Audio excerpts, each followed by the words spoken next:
Now, it's no secret that I absolutely detested Queen Elizabeth II. Everybody knows, and nobody really cares, because when you're Canadian and you detest the royal family, it's neither here nor there over here. It's just suck it up, buttercup. Yeah, who you paying taxes to. But here's the thing. I once said I'm gonna have her head, right? Because I'm a big believer that everyone should spend time with Jim. You know, Jim who built the cross or the guillotine. Jesus built the cross, the Jim built the guillotine. Jim is Jesus. It's just an analogy, and I just want everyone to spend enough time with Jim so that they get the point. Anyway, what I'm trying to say though is I was never able to love my Queen Sovereign, Elizabeth. I absolutely detested her by the time I actually enrolled in the military. And I made sure to put my hand on the Bible when I took the oath, where I swore to, pledge allegiance to her and all her heirs and successors, right? And it was quite hilarious. So, and in the end, I did end up getting her head pinned on my chest as a commendation. 12 years of good service.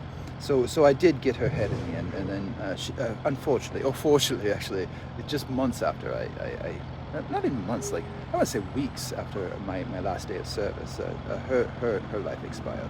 So I did serve her, but I was never able to love her. And here's the conspiracy. Annika Oskarsson, she's a doctor, right, in Sweden. Right? She laid with me in Aix-en-Provence, 2002. And then 9 months later, guess what happened? Well, she had my baby, but she was only 19, possibly 20. But when they had got to her, she would have only been 19, still barely an adult.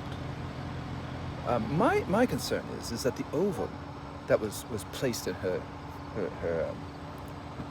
I guess vaginal wall lining, right, where it's to take hold and become an embryo.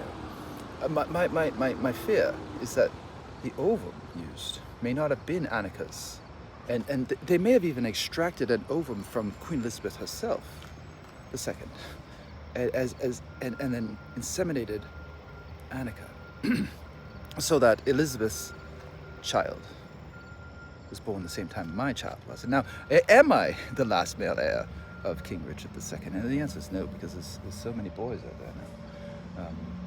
However, she just would never stop talking about sandwiches in her purse, and she was in love with the Black Princess Ruby, right? And what is up with her?